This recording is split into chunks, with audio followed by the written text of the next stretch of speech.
Hey, hope you're doing well. Let's go see what I did in the month of October. The first thing that happened in October is that we started to put the sensor live onto residents. And so right now we're gathering data. We at the start of the month started to face this issue with our gateways not having enough range, but we added in these antennas and that was able to increase the range and reduce the number of gateways that we needed in the home by 40%. And so far we haven't gotten any false alarms. We also haven't gotten any falls because it's just been a couple of days that the sensor has been on the residents. And so we're just waiting to kind of get some more data and see the initial results of the pilot.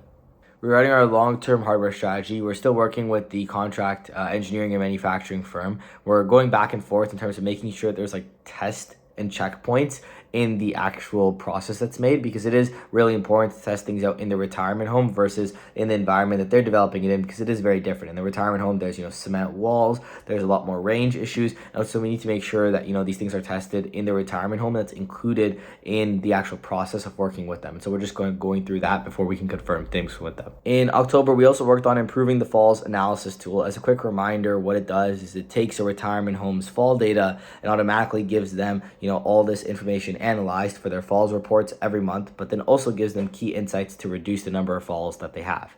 We've so far been piloting this with a retirement home chain called Responsive. They're a long-term care home chain in Ontario that owns 16 homes, and so we've been piloting it with 4 of their homes, and so far it's been going great. In the month of October, they really liked that they were actually able to spot trends in what's happening with their falls. And one really quick example is that they were able to see that one home had a lot of falls due to residents getting up to go use the washroom on their own. And so what they can actually do with this data is they can now change their toileting schedule to potentially toilet residents earlier so that they don't get up to use the washroom on their own. They are already toileted, and then this way they don't actually fall down. So that's one great piece of information from our tool they were able to gather. We've edited the tool a bit, so now homes have the ability to look at information like, was the POA contacted, was the physician referred to, was the physiotherapist referred to, and also edit all these sort of sections, because that might not be in the EHR, it might be written down in like a book.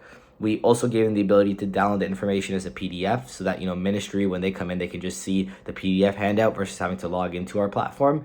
And then also they can now edit the intervention section. So every time a fall happens, you write down what interventions are going to be put into place to reduce the next fall. And sometimes it takes a little bit of time versus just at the time of the fall to come up with these interventions. So now we gave them the ability to go edit that section, because they might, have to take some time to reconvene and then go edit that later. And so those are kind of the main updates for the falls analysis tool. November is the end of the pilot for the falls analysis tool. So at the end of November, we'll be able to see if we implement with all 16 homes in the chain, or if we choose to make some edits and go from there. In October, my co-founder Rishi also flew down to Edmonton for the AgeWell conference. So AgeWell is Canada's largest startup aging network, and they host a conference every year for researchers, startups, large companies in the space, even users, to come and really see what's at the front of age tech right now. And so we were actually chosen to pitch there, and so Rishi pitched and we ended up coming second place and winning $5,000 as a grant. And so that's great that we were able to connect with a lot of people, as well as get the ability to pitch in front of a lot of our users. And so a big thank you to Michael, as well as Alex and the whole AgeWell team, for really setting this up and for putting on an amazing event. Looking forward to coming next year's.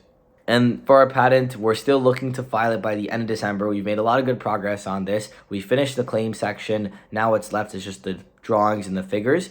And so for that section, there's just a couple of edits that need to be made to also incorporate the new details that the sensor will have, and new potential features that we add. So we're just adding up all these pieces together to hopefully file that before the end of December. Well, that's all from me for the month of October. I'll see you at the end of November. Bye.